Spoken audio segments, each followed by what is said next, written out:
Ada pepatah berkata, tak kenal maka tak sayang. Cakep. Jadi yuk kenalan sama anggota kelompok 3 dari yang paling ganteng dulu. Halo, perkenalkan nama saya Irfan Eriza. Halo, saya Ginda Ignatia. Halo, saya Novita Rizky.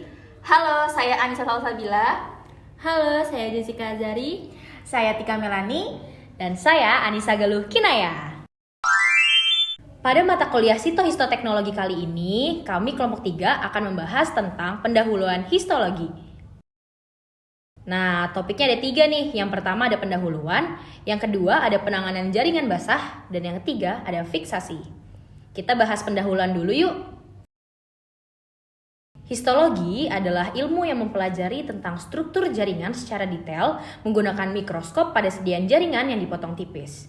Spesimen untuk laboratorium histopatologi adalah seluruh organ yang diambil dari pasien, baik berukuran kecil maupun berukuran besar.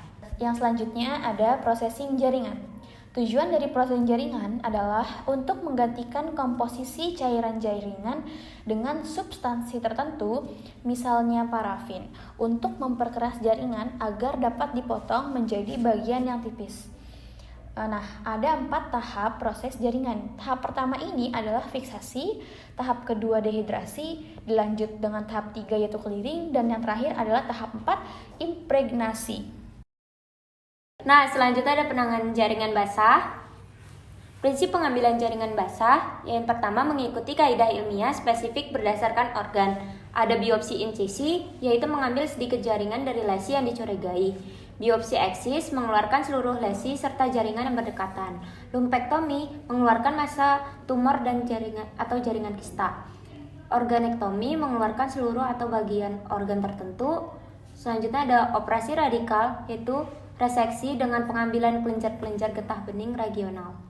Yang kedua, memperhatikan keterangan tertulis dan tanda yang dibuat klinikus. Yang ketiga, memperkecil kemungkinan potong susul dengan mengambil sampel standar. Yang keempat, mendeskripsikan bentuk, ukuran, warna, dan perubahan makroskopik jaringan dengan teliti. Yang kelima, menanam motivasi kesalahan 0%.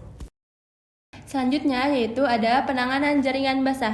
Tahap yang pertama yaitu siapkan wadah yang besarnya sesuai dengan jaringan yang akan disimpan. Tahap yang kedua, isi wadah dengan formalin 10% buffer hingga jaringannya seluruh terendam. Kemudian tahap yang ketiga yaitu masukkan sesegera mungkin jaringan segar ke dalam wadah formalin. Kemudian tahap yang keempat, jika jaringan berukuran besar, lakukan irisan sejajar berjarak kira-kira 1 cm agar seluruh bagian jaringan terpapar formalin. Kemudian tahap yang kelima yaitu beri label identitas pasien dan jaringan yang diambil agar tidak tertukar.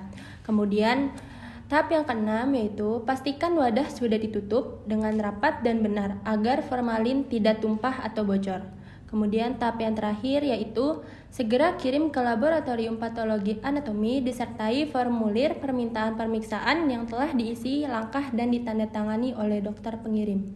Hal yang perlu ditulis dalam keterangan jaringan makroskopis. Yang pertama ada nama organ atau unsur jaringan, contohnya lemak, kulit, hati. Yang kedua yaitu bentuk jaringan, bulat, berbenjol, dan keping-keping. Kemudian yang ketiga ada warna, contohnya putih, kuning, bercak-bercak hitam. Kemudian yang keempat ada ukuran jaringan dalam dimensi atau empiris. Dalam dimensi ukurannya 2x4 mm, 6x5x3 cm, diameter 6 cm, 2 cc. Untuk empiris sebesar kacang hijau atau menir. Kemudian yang kelima ada berat jaringan. Kemudian yang keenam ada keterangan lesi, yaitu bentuk, ukuran, warna, dan konsistensi lesi. Kemudian yang terakhir ada sampel yang diambil dan diberi keterangan asal. Yang selanjutnya ada fiksasi. Nah, apa sih arti dari fiksasi? Fiksasi adalah suatu usaha untuk mempertahankan komponen-komponen sel atau jaringan agar tidak mengalami perubahan dan tidak mudah rusak. Pengawetan atau fiksasi adalah stabilisasi unsur penting pada jaringan sehingga unsur tersebut tidak terlarut, berpindah, atau terdistorsi selama prosedur selanjutnya. Fiksasi yang benar adalah dasar dari semua preparat yang baik. Selanjutnya ada tujuan dari fiksasi. Tujuan umum dari fiksasi jaringan adalah menjaga komponen sel dan jaringan seperti ketika sel itu masih dalam kondisi hidup. Nah, adapun tujuan lain dari fiksasi yaitu menjaga struktur dan komponen kimiawi, mengeraskan sel dan jaringan, optikal diferensiasi, pemadatan, pencegahan kerusakan dan kematian, merekatkan sel dengan kaca objek, dan yang terakhir meningkatkan intensitas dari warna pada sel dan jaringan. Baik, selanjutnya ada prinsip dari fiksasi, yaitu mengawetkan bentuk sel dan organel sehingga mendekati bentuk fisiologinya. Cairan fiksatif mengubah komposisi jaringan secara kimiawi dan fisik. Penjelasan terkait kimiawi yaitu protein sel diubah secara fungsional dan struktural dengan cara koagulasi dan membentuk senyawa aditif baru yang terbentuk dengan cara ikatan silang dari dua makromolekul yang berbeda, yakni cairan fiksatif dan protein sel. Lalu selanjutnya itu ada sel resisten terhadap gerakan air dan cairan-cairan lainnya, dan struktur sel menjadi stabil baik di dalam maupun di antara sel-sel. Proses kimiawi juga menyebabkan kebanyakan di dalam sel menjadi terinaktivasi sehingga proses metabolisme sel tidak terjadi dan mencegah adanya autolisis sel. Secara fisik yaitu membran sel yang awalnya hidrofilik dilarutkan dengan cairan fiksatif yang menyebabkan pori-pori sel membesar, lalu makromolekul dapat memasuki sel. Setelah itu membantu untuk teknik setelah fiksasi khususnya pada proses parafinasi dan pewarnaan di mana zat-zat tersebut akan dapat masuk ke dalam sel dan menempel dengan mudah. Faktor yang mempengaruhi fiksasi yaitu ada suhu atau temperatur, penetrasi larutan, dimensi spesimen, ada rasio volume terhadap spesimen, dan yang terakhir tingkat keasaman atau pH. Lalu selanjutnya waktu fiksasi. Untuk mencegah autolisis, waktu dari akuisisi sampai fiksasi jaringan sebaiknya secepat mungkin. Idealnya 20-30 menit. Jaringan setelah diangkat dari tubuh akan mulai proses degradasi yang disebut tisu iskemia.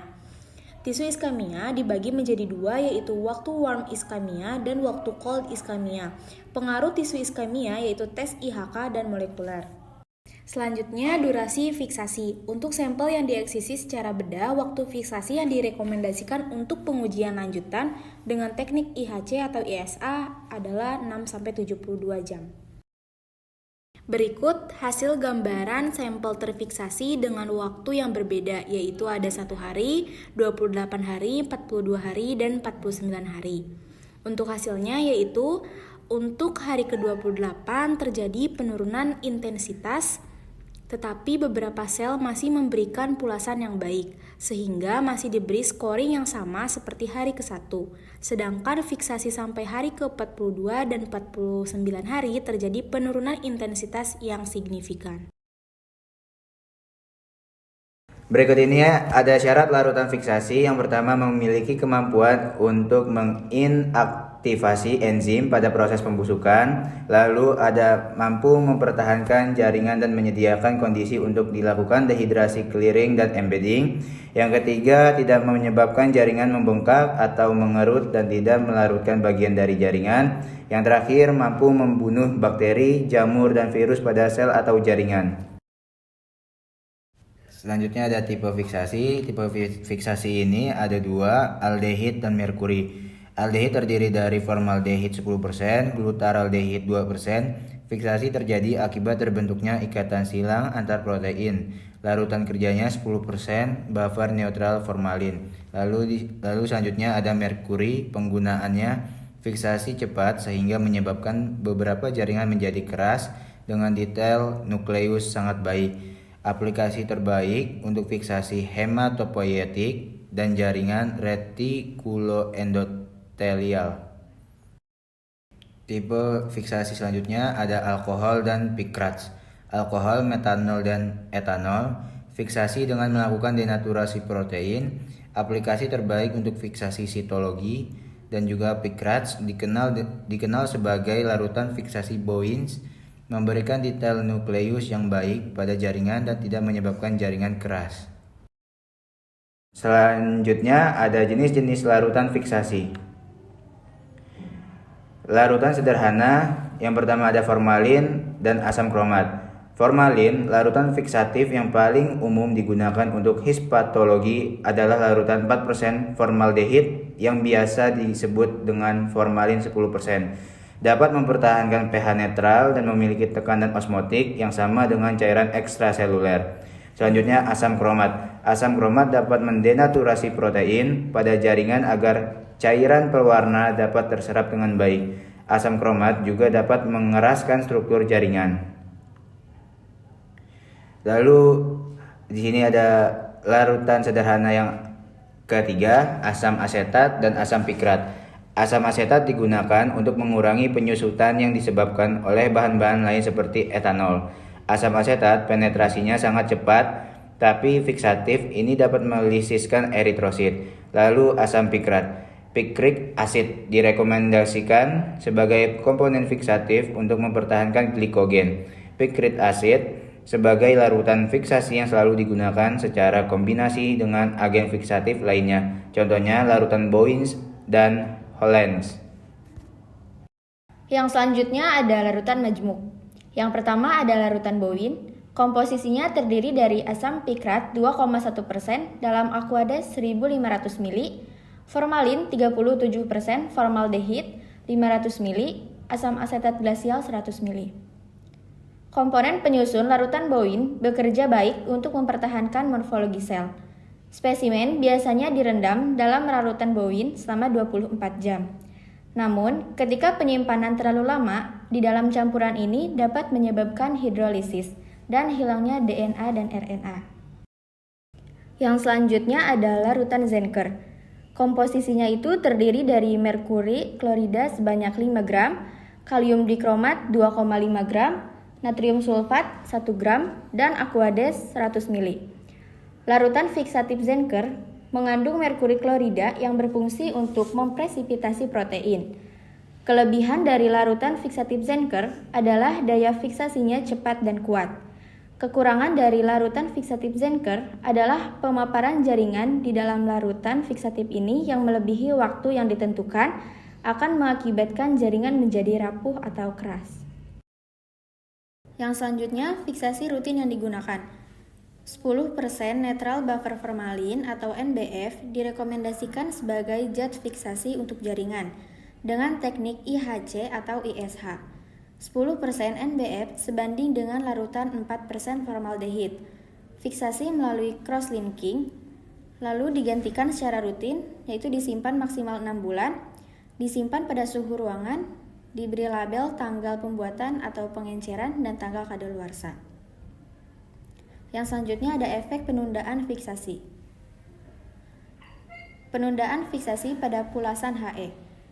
Pada gambar pertama, jaringan ginjal yang difiksasi sempurna dengan 10% formalin buffer menunjukkan inti dan sitoplasma yang sempurna dengan tampilan batas antar sel yang jelas. Untuk gambar yang kedua, jaringan ginjal yang difiksasi tidak sempurna dengan 10% formalin buffer menunjukkan inti dan sitoplasma yang kurang sempurna dan terjadinya pengkerutan serta batas antar sel yang tidak jelas dan terjadinya vakuolisasi.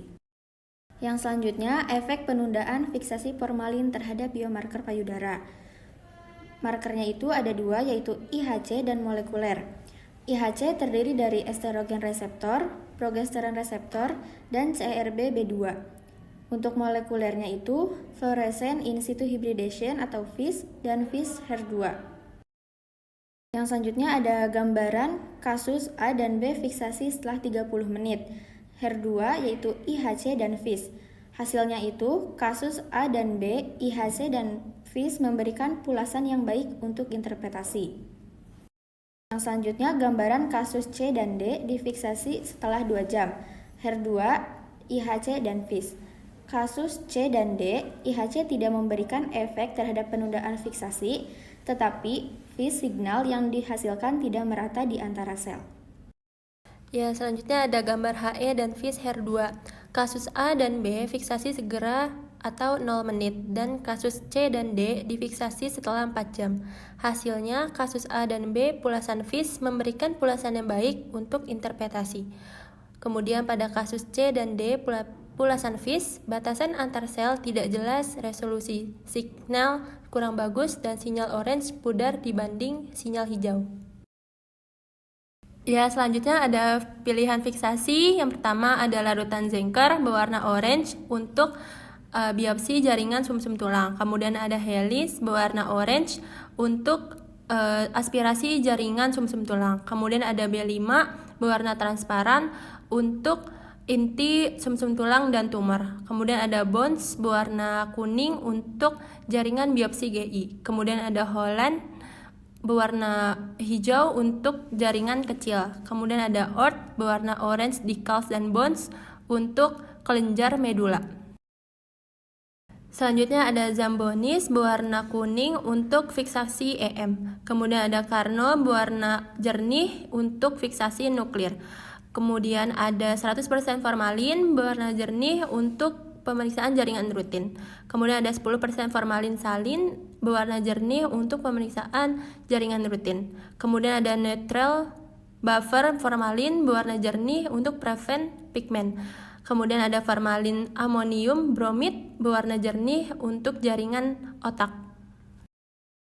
Kemudian 5 terakhir ada formalin amonium bromid, ada 10% formal alkohol, ada Fleming, ada glutaraldehyde, ada Shadwin. Itu berwarna jernih dan digunakan untuk jaringan spesimen EM. Yang selanjutnya ada teknik fiksasi. Yang pertama, dipotong spesimen dengan ukuran kurang lebih 4 mm. Selanjutnya, direndam dengan larutan fiksasi sesuai dengan tujuan pewarnaan atau komponen target. Kemudian, ditunggu hingga tahap fiksasi selesai sempurna. Lalu, cuci dengan air mengalir atau aquades jika diperlukan. Dan yang selanjutnya, lakukan tahap selanjutnya. Nah, yang terakhir ada tentang merujuk spesimen. Situasi di mana rumah sakit yang tidak memiliki laboratorium patologi anatomi, maka harus ada kolaborasi antara laboratorium patologi anatomi rujukan, dokter bedah, dan staf kamar operasi untuk memastikan bahwa fiksasi 10% formalin buffer adalah suatu keharusan.